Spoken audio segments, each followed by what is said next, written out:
All right, here we have an interesting game. I play my usual stuff,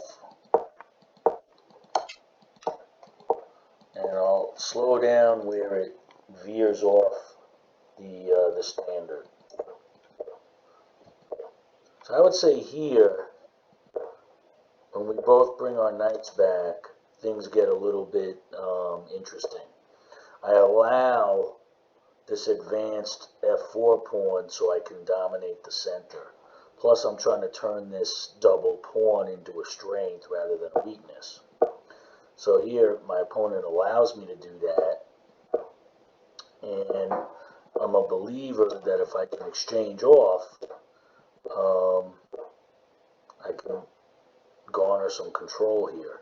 So my opponent has two knights in the defensive position, and I'm trying to occupy these diagonals. So now I kind of am, but there's still not enough to checkmate the opponent.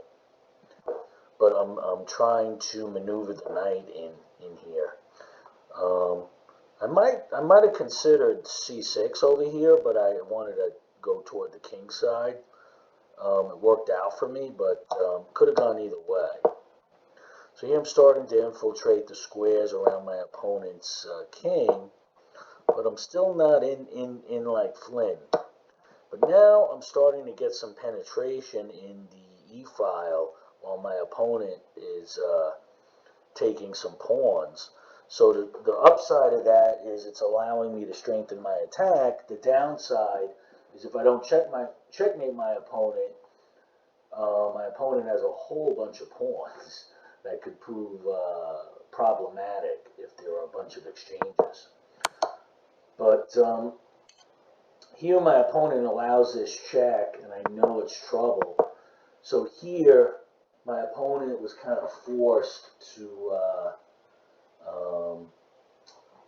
my opponent had rook to c7, I think, which might have prevented mate.